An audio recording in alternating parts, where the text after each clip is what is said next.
Hello everyone, आज हम balanced equation लिखेंगे इन केमिकल रिएक्शन के लिए।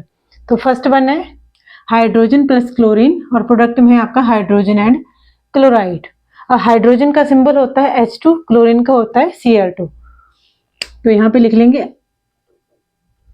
H2 plus Cl2 and hydrogen chloride का सिंबल होता है आपका HCl। Okay, hydrogen and chlorine मिला के बनता है हाइड्रोजन क्लोराइड। यहाँ पे हाइड्रोजन के 2 एटम्स हैं, क्लोरीन के 2 एटम्स, क्योंकि ये H2 हाइड्रोजन जो है डायटोमिक में 2 की फॉर्म में है, ऐसे एग्जिस्ट करता है क्लोरीन Cl2 एंड प्रोडक्ट में आया हाइड्रोजन क्लोराइड। अब यहाँ पे 2 है, यहाँ पे ओनली है 1, हाइड्रोजन भी 1, क्लोरीन भी 1। देखिए तो 1 को अगर हम 2 से मल्टीप्लाई करें तो क्या हो जाता है 2, 1 2 2। तो हम यहाँ इसको किससे मल्टीप्लाई कर देंगे 2 से। अगर यहाँ पे 2 लिख दें तो हाइड्रोजन भी 2 हो गया एंड क्लोरीन भी 2, तो हो गया आपका बैलेंस्ड केमिकल इक्वेशन। ओके, अभी नेक्स्ट केमिकल रिएक्शन हमारा barium chloride plus aluminium sulphate. Product में है आपका barium sulphate and aluminium chloride. तो आपको फर्स्ट ऑफ ऑल इसका केमिकल फॉर्मूले आने चाहिए कि बेरियम क्लोराइड का फॉर्मूला क्या होगा। एक्चुअल में ऐसे लिखते हैं बेरियम और यहाँ पे लिख लिया मैंने क्लोरीन। अब बेरियम की वैलेंसी कितनी होती है 2, क्लोरीन की 1। तो अगर इनको ऐसे क्रॉस मल्टीप्लाई करते तो बेरियम के साथ आ जाएगा 1 और क्लोरीन के साथ आ जाएगा 2, तो हमारा बन जाएगा BaCl2। तो फर्स्ट ऑफ ऑल आपको तो इनका सिंबल की फॉर्म में लिखना आना चाहिए कि बेरियम क्लोराइड को हम लिखेंगे BaCl2 ना कि BaCl। तो अगर आपको ये नहीं आता है तो आप क्या करोगे, बेरियम लिखोगे, क्लोराइड लिखोगे, साथ में उनकी लिखोगे वैलेंसी, फिर क्रॉस मल्टीप्लाई कर की तरह, ठीक है। बेरियम के साथ लिख दोगे 1, क्लोरीन के साथ लिख दोगे 2, तो हो गया BaCl2। तो पहले हम इनका सिंपल फॉर्मूला देख लेते हैं जो मैं आपको समझा रही हूँ, फिर रिएक्शन को हम करेंगे बैलेंस। अब एल्यूमिनियम सल्फेट, तो देखिए एल्यूमिनियम लिखेंगे, सल्फेट लिखेंगे, सल्फेट की वैलेंसी होती है 2। अब यहाँ पे विदाउट साइन लिख रहे हैं, जैसे प्लस माइनस इंक्लूड नहीं कर रहे हैं। एल्यूमिनियम की वैलेंसी होती है हमारी 3, एल्यूमिनियम की वैलेंसी 3 और सल्फेट की 2। अब इनको क्रॉस मल्टीप्लाई की तरह ऐसे साइन लगाओ, एल्यूमिनियम के साथ आएगा 2, सल्फेट के साथ आएगा 3, तो हमारा बन जाएगा Al2 और सल्फेट के साथ आ जाएगा हमारा 3। देखो पूरा सल्फेट SO4 है तो इसके साथ ब्रैकेट में आएगा 3, ना कि SO4 3 विदाउट ब्रैकेट लिखना है। ये हो गया हमारा एल्यूमिनियम सल्फेट। नेक्स्ट है बेरियम सल्फेट।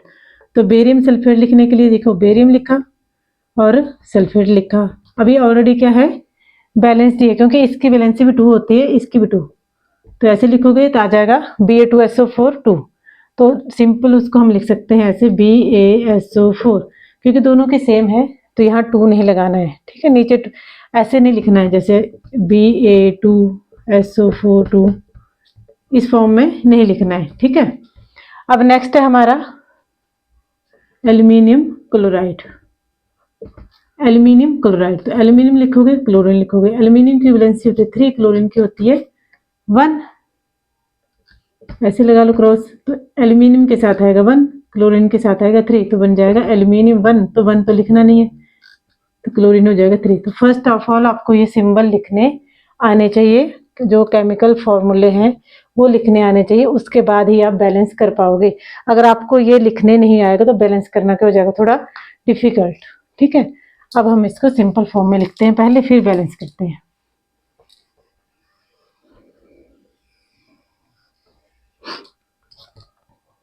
तो लिखेंगे barium chloride BaCl2 plus aluminium sulphate हमारा बना Al2SO4 थ्राइस, और प्रोडक्ट में बना, ये आपका रिएक्टेंट है, ठीक है। प्रोडक्ट में बना barium sulphate plus aluminium chloride, ठीक है। ये हमारी होगी first of all unbalanced chemical equation.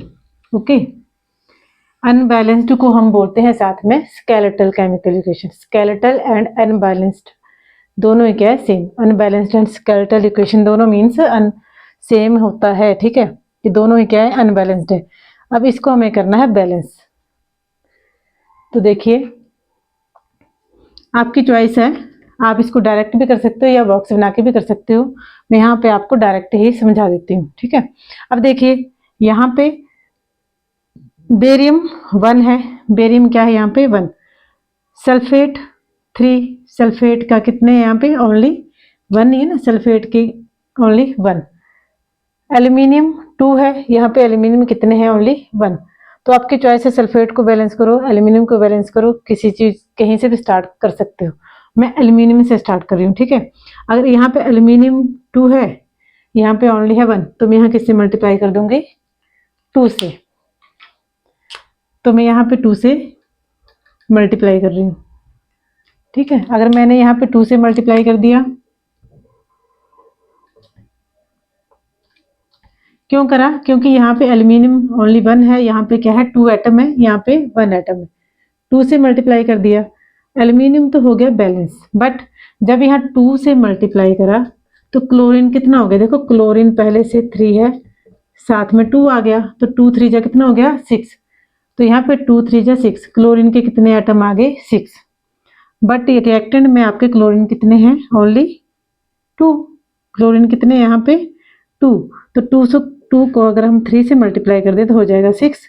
तो अब हम यहाँ पे नेक्स्ट स्टेप में लिख देंगे 3, नेक्स्ट स्टेप में लिख देंगे यहाँ पे 3। क्यों, पहले तो हमने एल्यूमिनियम बैलेंस करा, यहाँ 2 थे तो हमने यहाँ 2 लगाया। अगर हमने यहाँ 2 लगाया तो क्लोरीन के हो गए हमारे पास 6, 2 3 जा 6। अब क्लोरीन के 6 हो गए तो रिएक्टेंट में भी 6 चाहिए, तो हमने 2 को किससे मल्टीप्लाई कर दिया 3 से, 2 3 जा 6। तो 3 हमने यहाँ लिखना, देखिए यहाँ पे नहीं करना मल्टीप्लाई तो रॉन्ग हो जाएगा, आपको पूरे ही कंपाउंड को मल्टीप्लाई करना है। 3 कर दिया, 3 2 जा 6, क्लोरीन हो गया बैलेंस, हो गया क्लोरीन बैलेंस। अब जब हमने यहाँ पे 3 लिखा तो बेरियम कितना हो गया 3, बेरियम कितने हो गए 3, और यहाँ पे कितने बेरियम है ओनली 1, यहाँ पे 3, यहाँ पे 1। तो मुझे इसको भी किससे मल्टीप्लाई करना पड़ेगा 3 से। अब देखिए बेरियम 3, बेरियम 3, अब सल्फेट कितना हो गया हमारे पास 3 ही हो गया ना, जब 3 से यहाँ मल्टीप्लाई करा तो सल्फेट कितना हो गया 3, यहाँ पे सल्फेट कितना है 3 है सल्फेट के साथ, तो ये भी हमारी इक्वेशन होगी बैलेंस्ड। आप प्रैक्टिस करोगे तो ऐसे करना भी आपको आराम से आ जाएगा, अदरवाइज आप बॉक्स बना के भी कर सकते हो। नेक्स्ट है हमारा sodium plus water, sodium hydroxide and hydrogen, ये प्रोडक्ट है, ये रिएक्टेंट है। तो सोडियम का सिंबल है आपके पास Na, वाटर का है आपके पास H2O, सोडियम हाइड्रोक्साइड होता है हमारे पास NaOH। देखिए अगर ये नहीं आता तो आप ऐसे कर सकते हो, देखो सोडियम लिखा, हाइड्रोक्साइड लिखा, सोडियम की वैलेंसी होती है +1, OH की होती है -1, विदाउट सिंबल लिखेंगे तो 1 1, तो क्रॉस करेंगे तो Na के साथ भी 1 और OH के साथ भी 1, तो 1 लिखना होता ही नहीं है, तो बन गया NaOH। हाइड्रोजन तो H नहीं लिखना है, H2 की फॉर्म में लिखना है, ये डायटोमिक होता है एक टाइप से, क्यों सिंगल H जो है वो अनस्टेबल है, H2 क्या है मोर स्टेबल, H2 लिखा हाइड्रोजन के लिए। अब इसको करना है बैलेंस, सोडियम 1 एटम, सोडियम का यहाँ पे 1 एटम, ऑक्सीजन 1 एटम, ऑक्सीजन का यहाँ पे 1 एटम। देखिए यहाँ पे हाइड्रोजन 2 है, यहाँ पे हाइड्रोजन कितने हैं 2 यहाँ पे और 1 यहाँ पे, हाइड्रोजन हो गया 3 हो गया, यहाँ पे क्या हो गया 2। अब देखिए 1 से तो मल्टीप्लाई करेंगे तो कोई चेंज नहीं आएगा। अब हम 2 से मल्टीप्लाई करके देखते हैं, अगर हमने यहाँ पे 2 से मल्टीप्लाई कर दिया तो अगर 2 से मल्टीप्लाई किया तो क्या हुआ, देखो सोडियम हो गया हमारे पास 2, सोडियम कितने हो गए हमारे पास 2, यहाँ पे 1 है तो मैंने यहाँ पे कर दिया मल्टीप्लाई 2 से, सोडियम तो हो गया बैलेंस 2Na, ऑक्सीजन देखो 1 है, यहाँ पे कितने हैं ऑक्सीजन, 1 और 2 से मल्टीप्लाई करें 2 एटम हो गए, ऑक्सीजन के हो गए 2, तो हमने यहाँ पे किससे मल्टीप्लाई कर दिया 2 से। सोडियम भी 2, ऑक्सीजन भी कितने हो गए हमारे पास 2, बचा हाइड्रोजन, यहाँ पे हाइड्रोजन कितना है देखिए 2 × 2 4, हाइड्रोजन के कितने एटम है 4, यहाँ पे देखिए 2 ये हो गए और 2H इस H के साथ है ना सारे 2, तो हाइड्रोजन के 2 एटम 2 ये, तो यहाँ भी हो गए 4। तो ये भी होगी आपकी balanced chemical equation. Okay, like and subscribe, thank you.